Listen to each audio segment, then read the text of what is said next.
savent héberger les minosaures de la cellule. Je te remercie toi qui es là.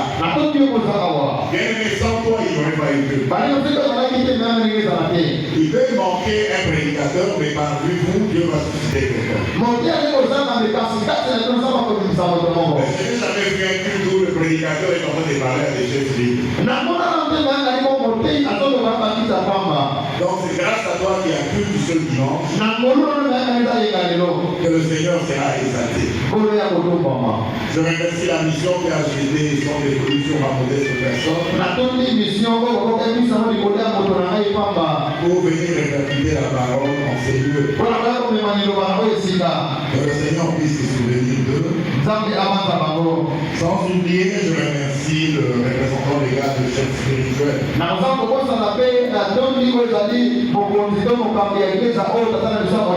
Le pasteur Abraham Galassi Gorissini, qui a été un canal de bénédiction pour ma personne, car c'est lui qui m'a donné pasteur. C'est au travers de sa personne que le Seigneur a autorisé que je puisse devenir ministre de Dieu. Bien-aimé, le thème que nous allons exploiter ce matin est intitulé Viens Saint-Esprit. Viens Saint-Esprit. Alléluia. Amen. Mais vous allez vous poser des questions. Nous avons déjà le Saint-Esprit. Nous parlons en langue. Nous prophétisons. Nous sommes dans le temple de Dieu. Mais comment nous allons encore faire venir le Saint-Esprit? Le Saint-Esprit est en nous. Le Saint-Esprit est sur nous. Alléluia. Amen. Et de plus, la Bible dit que là où 2 ou 3 personnes se réunissent en son nom, il est au milieu d'eux. Et comment on peut encore demander, commencer à demander afin que le Saint-Esprit vienne dans nous? Alléluia. Amen. L'Éternel ne parle pas en vain. C'est bien un problème. Bien, mais nous avons lu dans le deuxième livre de Samuel, au chapitre 6. Nous avons vu l'histoire de l'Arche de l'Alliance.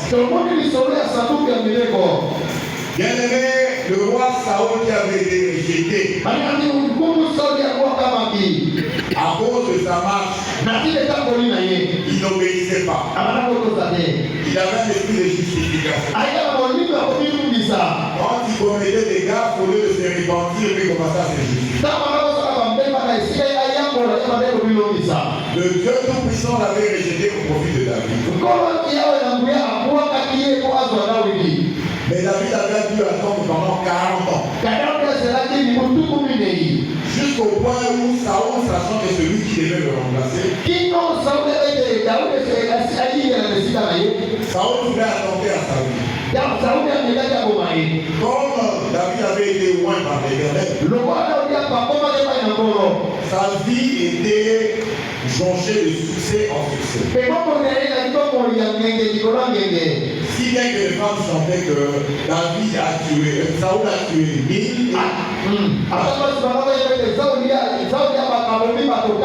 et David a tué 10 000. C'est pour ça que Saoul cherchait à tuer David. Dans l'autre temps, David avait eu l'occasion de pouvoir tuer Saoul. Et il s'était dit en lui que c'était un loin de Dieu, il ne peut pas être touché. Il a demandé à ce que Saoul meure de sa propre manière. Et c'est ce qui va arriver.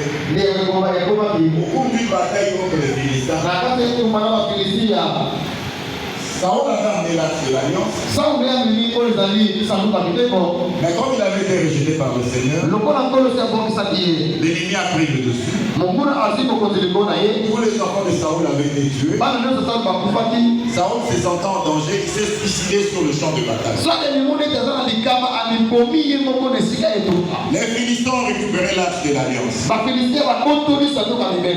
Alléluia. Amen. Ils ont pris quelque chose qui ne leur revenait pas. Et le Seigneur les a sérieusement frappés. Alléluia. Amen. Ils ont vu des expériences malheureuses, un peu comme les expériences qu'avaient vécu les Égyptiens. Et les maisons ont commencé à déplacer l'arche de ville en ville.